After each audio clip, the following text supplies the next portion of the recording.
Good evening, Captain Retired Matt Edwards here with the next Facebook Live observation post report. I just posted the points I'm going to cover, and if my phone falls off the holder, I'll end it pretty quick because it hasn't been working the best, and I had duct tape on it, but the duct tape fell off. Anyway, oh, by the way, I was a bit too tired last week. What happened was my Concerta ran out. I had like a week of hell with no pills for my ADHD, but I got them now. So anyway, first point I'll make, as per my outline I put there on my observation post group, Veterans Affairs Canada's 15th November 2012 letter about the VAC 928E form. Now, see, what happened was VAC thought that I was lying to them about my not getting the service income support insurance plan because I was medically released. They weren't aware, or they were too stupid, or whatever, of the clause in the policy, the contract that stated I had to be heard on duty, and that was causing all the problems I was having with Manulife, who administers the policy for the Government of Canada. But it occurred to me, as I stated in my outline, VAC would not have to send this had they been paying me earnings loss benefit, which is the Veterans Affairs payment that's very similar to the Service Income Support Insurance Plan Long-Term Disability Program, as per the spirit and intent of the Veterans Wellbeing Act. Now, what I'm getting at is that you ought to get both payments on medical release. You should get your long-term disability policy, the contract, because you paid the premiums for it, and you ought to get the compensation for your injury in military service if you were injured in military service. So Veterans Affairs Canada in 2006 started paying earnings loss benefit, and in 2016 they changed the name to the income replacement benefit, or it could have been 2019. Anyway, notable case quotes. I'm not a lawyer, but I've been looking up a lot of legal things with respect to veterans and disabled veterans, getting shafted by the government. Number one, Sarvanis. Insurance pays when the risk happens. Now that's a very important point. If you think about it, the Dennis Manouche class action lawsuit had people who never got their insurance because they were getting the Pension Act pension. That meant the object of the insurance policy was not achieved. Now people seem to forget about that. And that's insane. If you pay your money to buy insurance and it's against fire and your house burns down, you're supposed to get the insurance. If you buy boat insurance and your boat sinks, you're supposed to get the insurance. So the government and insurance companies on their own policy, they have this additional condition they put in place. And they say, listen, tell us about what kind of money you get. And then they take it into account and reduce their payment. Now, if they reduce it enough, they can end up paying nothing, which again defeats the purpose of buying the insurance. So I think we need to focus on that. The case that I'm mentioning, number 2, Cunningham versus Wheeler, Supreme Court of Canada, 1994. Is it income or insurance? Now that was the key question that they were trying to decide about whether or not long-term disability will be deducted from damages. They had to decide what its legal nature was. Now, it's a stupid question if you ask me. What is long-term disability insurance? Is it income or insurance? Well, obviously the name has insurance in it. They shouldn't have had to ask the Supreme Court. But it's obvious when you think about it. So because it was not income, it was insurance, it wasn't allowed to be taken into account to reduce damages. Now, number 3, Clarke, 1990. Clarke, Supreme Court of Canada, 1990. The same question almost came up because insurance and pensions are almost the same. And this time they said, is the Canadian Forces Superannuation Act pension, is it income or property? Now, Supreme Court of Canada overturned the Nova Scotia Court of Appeal, who had ruled that it was income.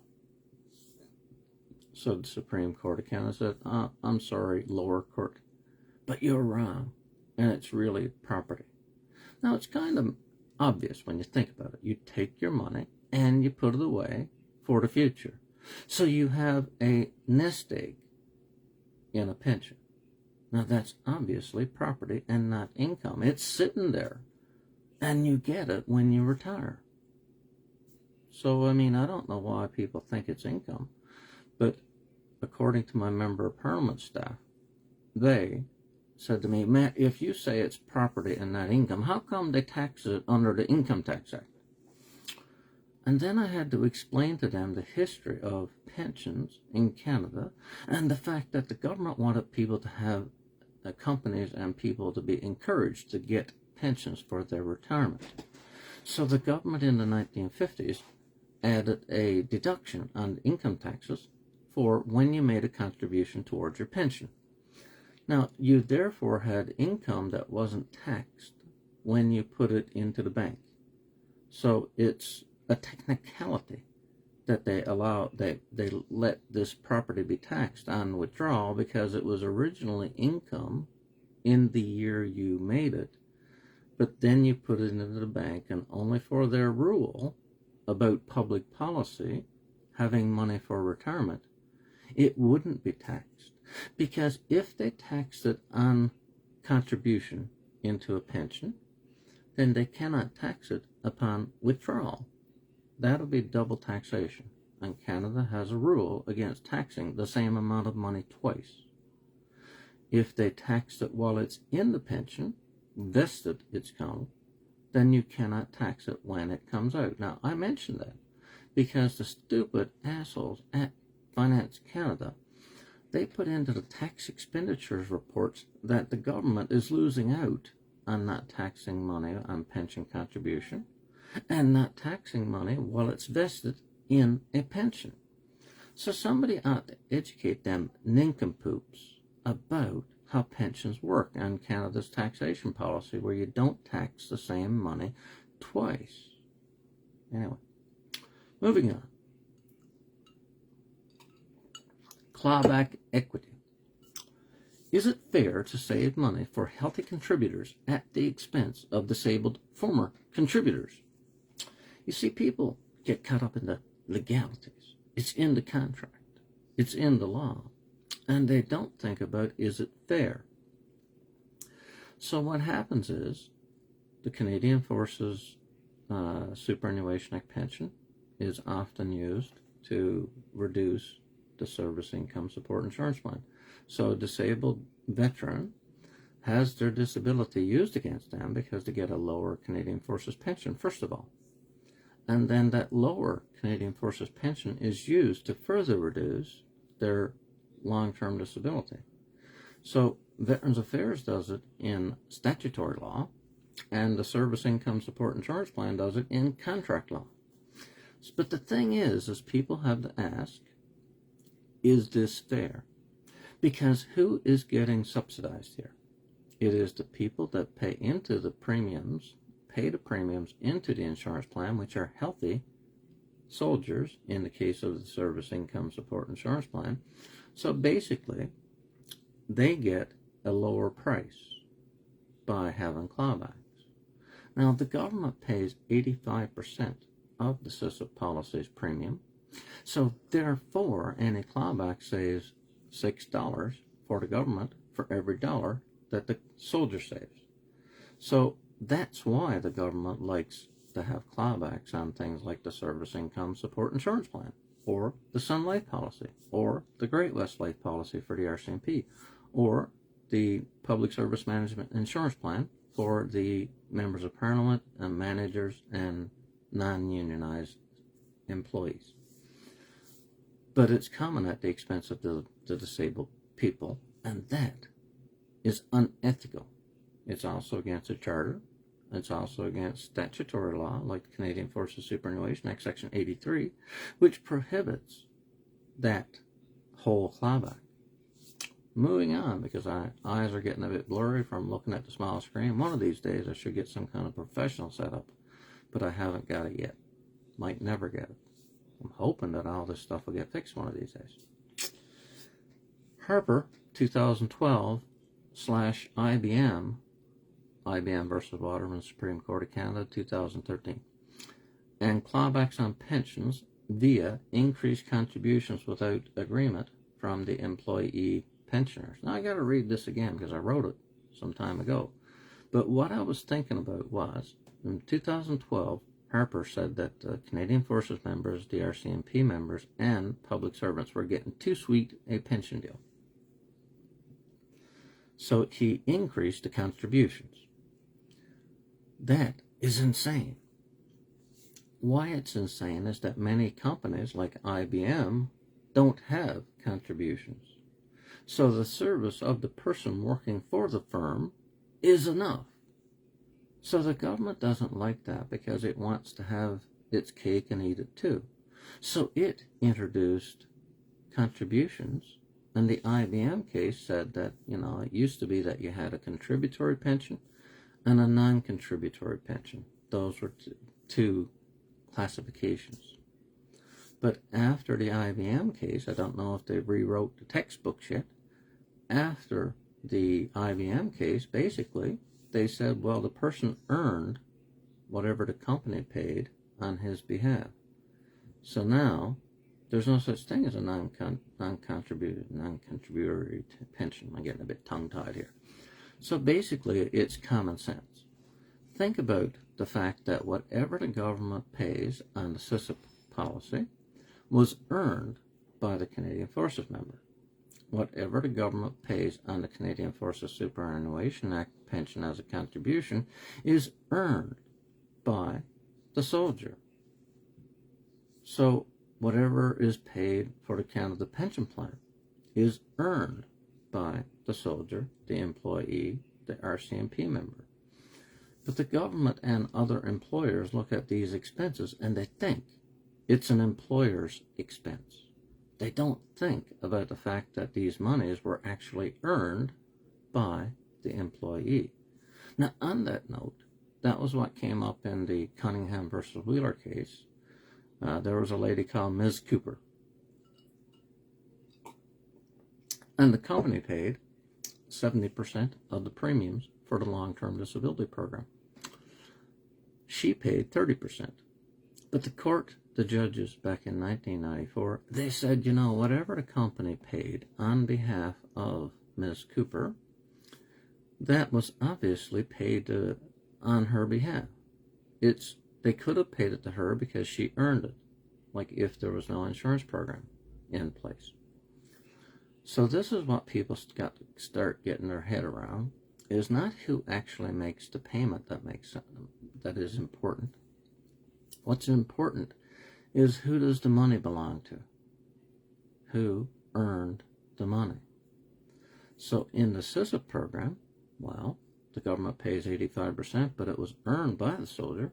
The soldier had 15% deducted at source from the paycheck. The government puts the 15% earned on the paycheck deduction with the 85% that they don't put on the paycheck, and they might send it to Manulife. Because I'm not sure if they sent it to Manulife or if they'd simply put it into the insurance plan as the actuarial reserves to pay for future payments. Because as far as I know, this is not a traditional insurance. It's what you call an administrative services only policy.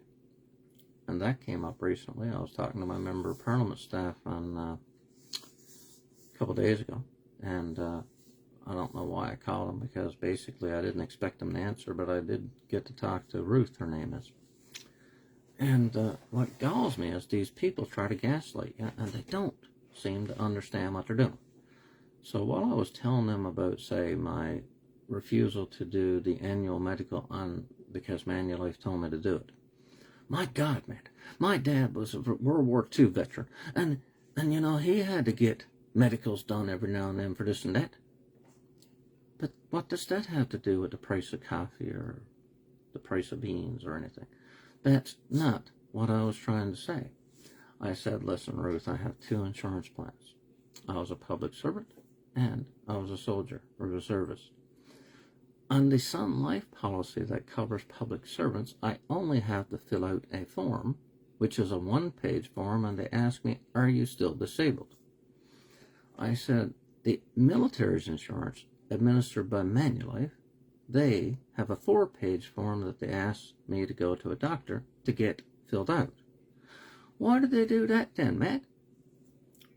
I suspect it's fraud against the government, I said, because they're probably charging the government for the time for that insurance form. My TV went off because I got it set up on time, on energy saving now. I used to have it always on. That's why the lighting, I don't have real TV lighting or anything. It's my, well, it's a TV, but not, you know, show business lighting. Anyway, all of this stuff, I mean, it goes in circles. I'm planning on trying to call them out soon. I wasn't going to make this part of the day's broadcast, but they've been in power 7 years. Okay? I've been going to Seamus O'Regan's office for 7 fucking years. They haven't fixed anything. I said to Ruth, listen, Ruth, I don't know if you guys are sitting on it or if the member of parliament was told by you guys, but you know, something needs to be done to fix the things that I tell you about. I'm not telling you about things just to flap my gums. I'm trying to get you guys to fix things. You know? And I got into the consent form. I mean, I was talking to the VAC 928 form, which is a consent form, and the same thing applies there. I said, listen, Ruth, you know, one of the main things I'm trying to call about today is that I want to ask you, what have you done, not you personally, what has the office done about the consent I gave you guys to call Manulife and try to sort out the reinstatement of my long-term disability? I said I had a big problem with the fact that the consent form had to be filled out at all. Oh my God, Matt, you're having trouble with everything. Why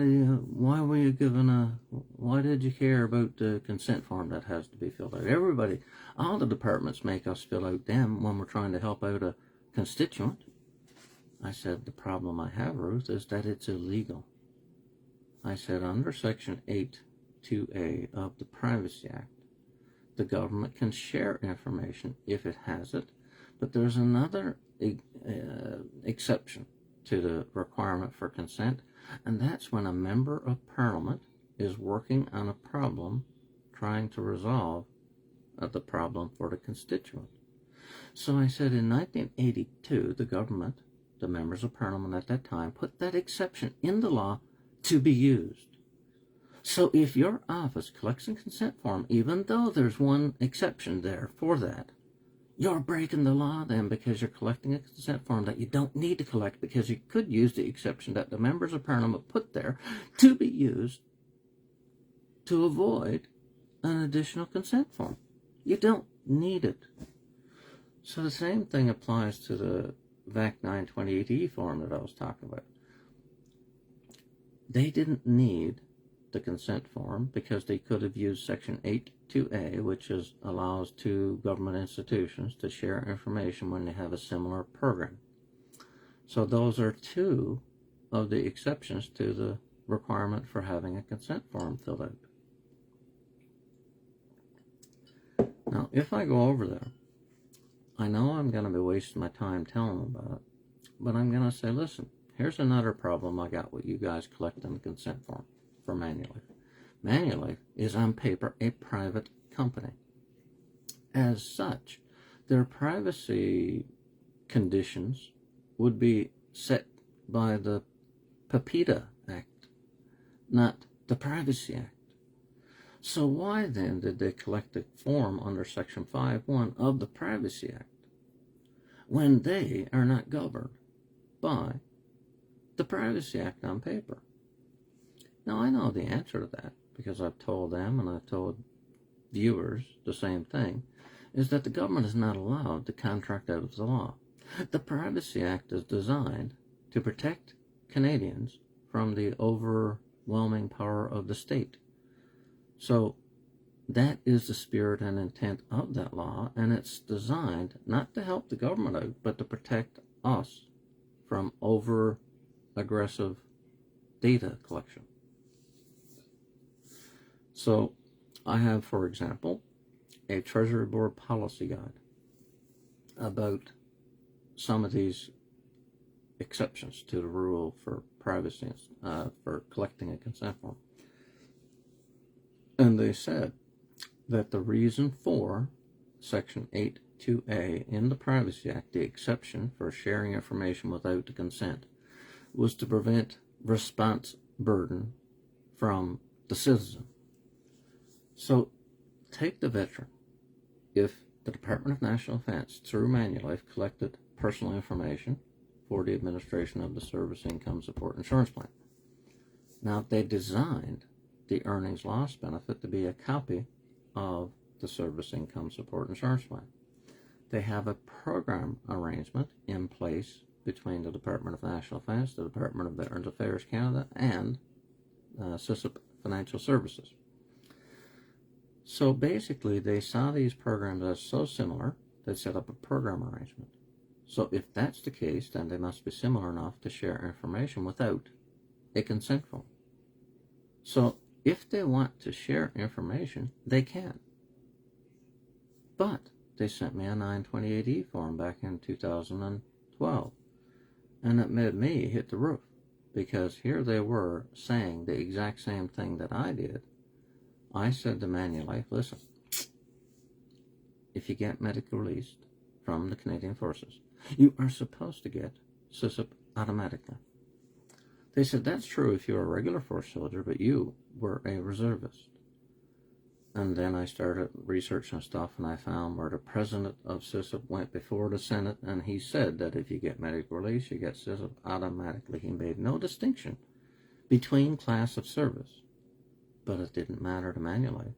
Now, I was fighting with Manulife at the time because I thought they were the one who underwrote the policy. I didn't realize that they weren't the actual insurer. Now, that came up with the assistant, Ruth, because she was saying, oh, I got to get a consent form if we're dealing with a health claim through the Sun Life policy, the health policy, the government has. I said, that reminds me, that's an administrative services only policy. That's not really Sun Life. That's the government of Canada who hired Sun Life, and they administered for the government. Oh my God, Matt, what are you bringing that up for? Well, I said it's one of the few government long-term insurances that they openly admit it's administrative services only. In the Dennis Manouche class action, they had to allege that it was an administrative services only policy. They don't admit it. The government doesn't admit that these are only this insurance company acting as an accountant and not an insurer. Now, I'll be here all day if I keep ad-libbing. Let's see what else I got there before it shuts up. Duplication is bad, costly. So I said everyone knows this. It is a notorious fact. Now what I'm getting at is you don't have to prove in court notorious facts. Once everybody knows something, like the sky is blue, you don't have to go to court and prove it. Now, what I'm getting at is that, okay, they say CISIP and the ELB or IRB as it's called now are the same. Well, they're not. CISIP is an insurance policy, and it's a premium-based policy, and it was forced down the soldier's throat in 1982 when the government passed Queen's Regulation and Orders 208.53. Before that, people had the choice about buying that insurance or not. The income replacement benefit is a workers' compensation type plan where I presume that you exchange the right to sue to get compensation, like damages, in replacement for the lawsuit right. Now, under the Pension Act, that was obvious. That was written in there in Section 116, I believe. And in Section 25 of the Pension Act, it stated that if you sued someone who hurt you for the same event that you were getting a pension for, if it was a civilian, they would deduct half of the damages from your pension. If you sued the government successfully for the same event that caused you to get a Pension Act pension, they would deduct 100% of the damages from the value of your pension. So they claw back the damages to 100%. Now that proves that the pension is not for pain and suffering, that the pension is an indemnity similar to damages, except for in the military context. So the thing is the government now has people hoodwinked into believing that it's for pain and suffering. The Pension Act has never been and will never be for pain and suffering. There's a special payment under the Pension Act called the Exceptional Incapacity Allowance, and one of the things, there are 5 listed reasons for that payment. One of the reasons is pain and discomfort. That is pain and suffering. So if anybody says to you that the Pension Act is meant for pain and suffering, tell them to go fuck themselves or go to hell, because that's not what it was intended to do. It was supposed to be like a lawsuit in tort, because like workers' compensation. And that one of the reasons I know about that is that the Sarvanis, that case I mentioned before, Sarvanis 2002 Supreme Court of Canada, a federal inmate, a prisoner, fell off the roof in a jail. He sued the government for negligence, I guess whatever the government didn't do, because he won. The Department of Justice tried to pull a fast one, and they said that he was getting counted the pension plan disability, and that was a pension. And when you get a pension for an injury, you cannot sue the government. Now, that seems to make sense. So, the Supreme Court of Canada looked at it, and they said that the Canada pension plan disability is paid on the basis of an insurance claim. If the risk happens, you get it. But the Pension Act pension and other acts of a similar nature, they pay based on an event that causes consequences. So you get the pension based on the event that caused you an injury. And they use the Pension Act pension, for example, and they cited pain and suffering. They said that if someone tried to get around the bar against lawsuit for getting someone, if someone gets hurt in military service, and they can't sue because of Crown Liabilities and Proceedings Act Section 9, and if they tried to divide up the case into pain and suffering versus real damages, that will be covered under the bar to lawsuit under Crown Liabilities and Proceedings Act Section 9. So they actually brought pain and suffering out in that court case. So obviously, I mean, the people who are shoveling that shit down our throat about the Pension Act being for pain and suffering are wrong. Now, it shouldn't come as any surprise in this day and age, because there's an awful lot of false information out there, so-called fake news. Now, it's not as bad as some of the stuff. You know, it might have a little bit of credence, because pain and suffering is an indemnity for your injury, but it's not based on your actual loss. It's based on whatever rules they have on pain and suffering. Economic damages, on the other hand, are more concrete. They look at your pay stubs, and like in the Anders versus Grand and Toy Supreme Court of Canada 1978 case, he was making $800 a month. They estimated his lifespan to be X number of years, and then they multiplied it by $1,200 a month, not $800, because everybody moves up the ladder when you work for someone. So instead of using the $800 he was making at the time, because everybody gets caught up on that these days, even my cousin, I was talking to him about some of this stuff, and I said he should be getting 90% under the income replacement benefit and 75% under the assisted policy. Oh my God, Matt, you can't get 165%, you know, based on your old job. Well, why not? I mean, are you supposed to be stuck at 75 or 90% for the rest of your life, and that ignores the fact that you would have got promotion and seniority. Everybody gets caught up in the bullshit. They believe the lies that the government tells us. Now, part of it, I'll try to end on this one. Note.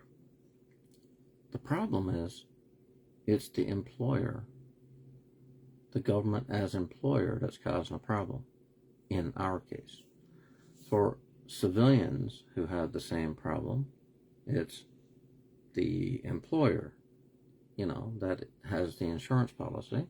They hire an insurance company to administer for them, and then whatever savings that it looks like the insurer is having is actually the employer saving. So the thing is that, monitor went again. The problem is that we're getting fed all this bullshit as if it's fact. And, I'm getting tired of it, okay?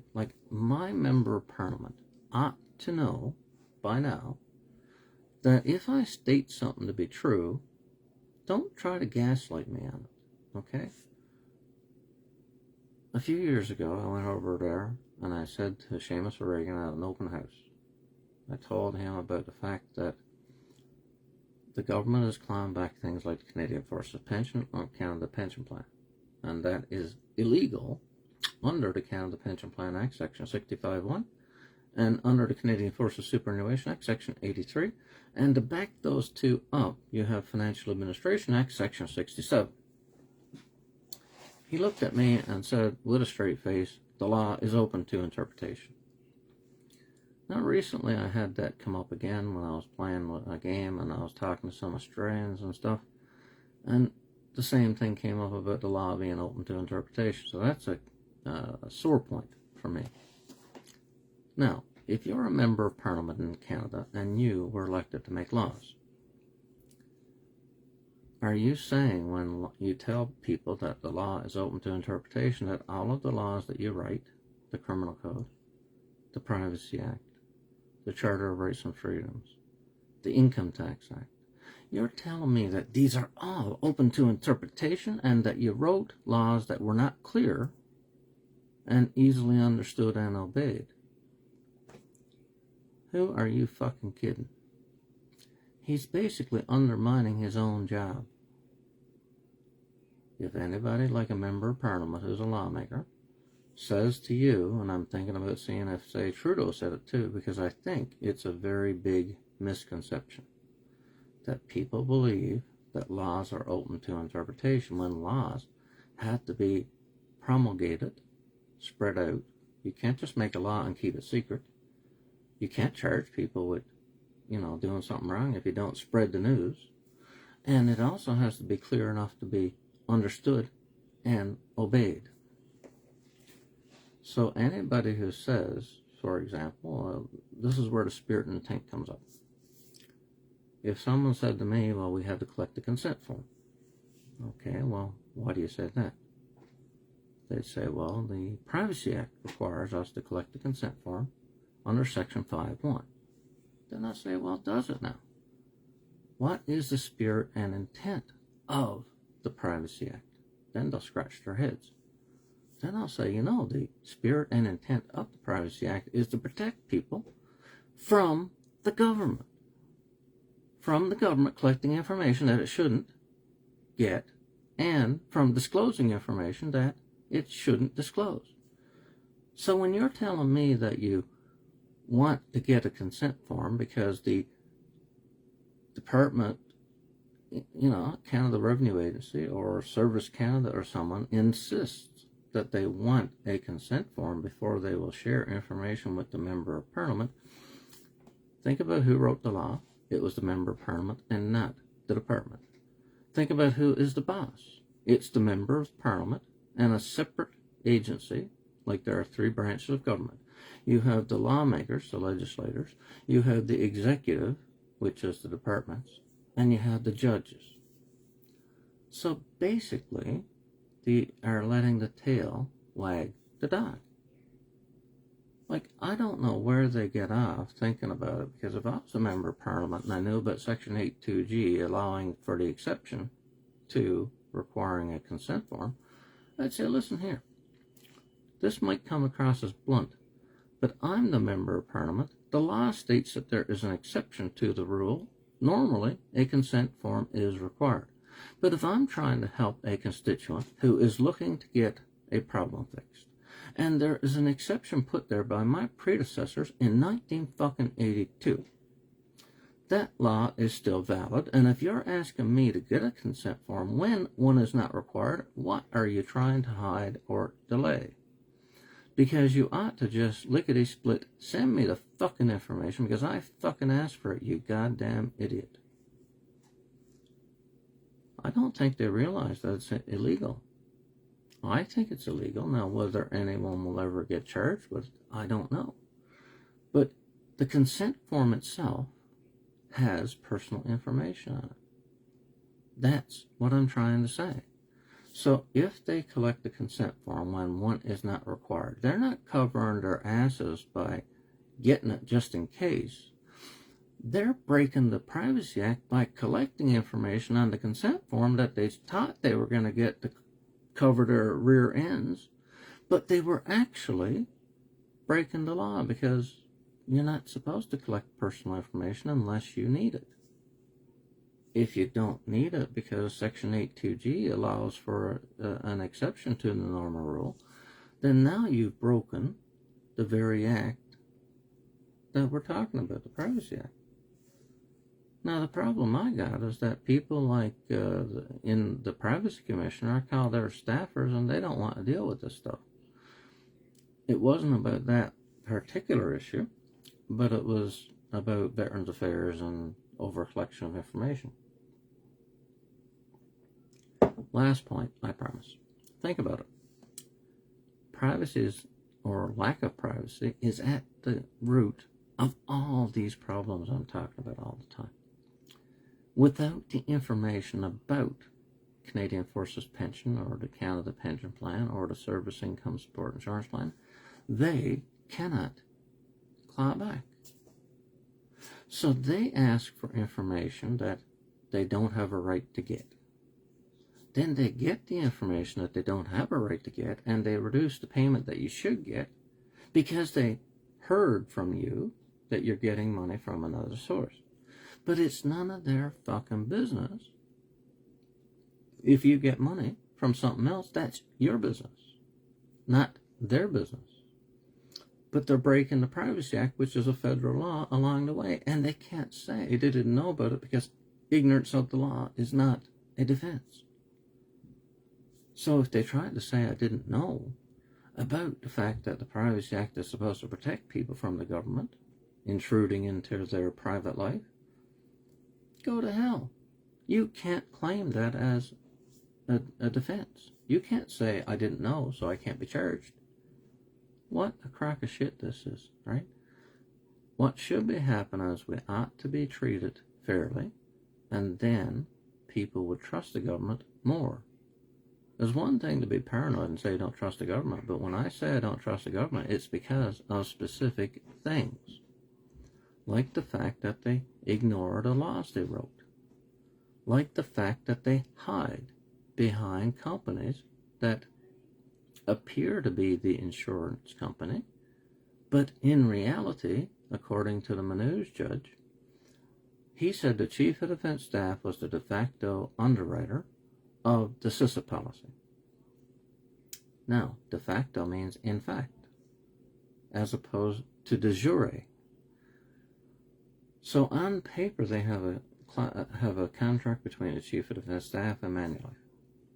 Now, funny thing, only parties to a contract can be bound by the terms of the contract. So when there's a clawback in the contract, it was written there by the Chief of Defense Staff and Manulife, and it left the insured person out. They can't use that.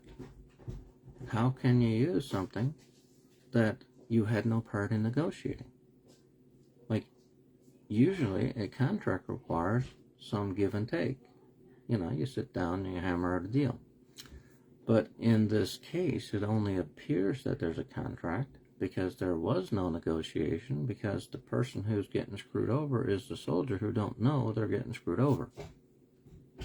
Now, the public servants it happens to too, and as it happens, as I understand anyway, the long-term disability policy is not negotiated with the government.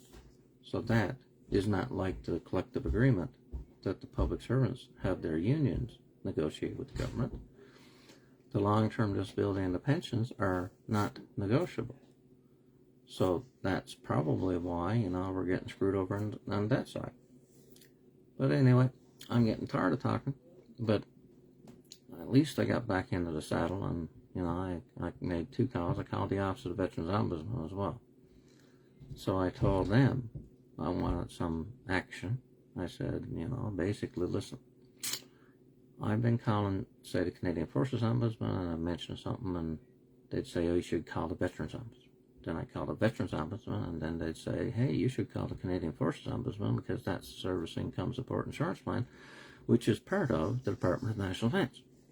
Well, I said, Lucille, here's the problem.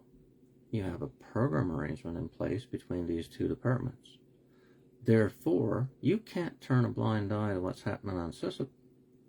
If I call Veterans Affairs Ombudsman about a problem with CISIP, because they pay 75 over 90 of the income replacement benefit, you can't just say, call the Canadian Forces Ombudsman and not us. I said that you probably ought to have some kind of joint operation for when there's an overlap.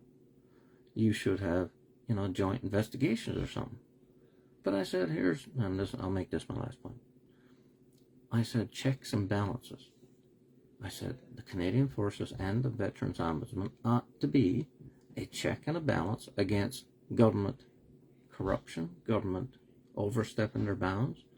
But instead, your recording says, oh, the Veterans Ombudsman exists to try to get existing avenues of redress, blah, blah, fucking blah. I said, basically, they're saying that they're not there as a check and a balance. Well, who is going to look after the interest of the veteran? It's crazy not to have checks and balances. I said back in the old days, you had the Veterans Review and Appeal Board, and the Bureau of Pension Advocates were an independent commission. The Veterans Ombudsman should be an independent commission, and those 2 things should be put back to an independent commission, because that's the reason they were independent in the first place. Because the price that's being paid is justice. The VRAB, for example, prior to 1995 was an independent commission. If you went to them and you had an issue, you were assured of an independent judge. But after they were brought into Veterans Affairs, that violates the fundamental justice principle of having an independent judge. Because you're asking a Veterans Affairs, part of Veterans Affairs, the VRAB, to examine a conflict, a dispute about a veteran's benefits. So they may not knowingly do it, but there's a thing called unconscious bias, or there could be overt bias. But basically, the whole principle of the thing is you don't do this in the first place. You set up an independent system. No one can accuse you of being biased if it's independent from the beginning. Listen, on that note, this is long enough. I think it's fairly short by my standards, but I have a lot of stuff in my, what I call draft ideas. I might start doing short videos instead of doing it live and posting those to supplement these, because I don't want, the stuff to get forgotten about if something ever happens to me or whatever. Anyway, thanks for watching and have a good weekend.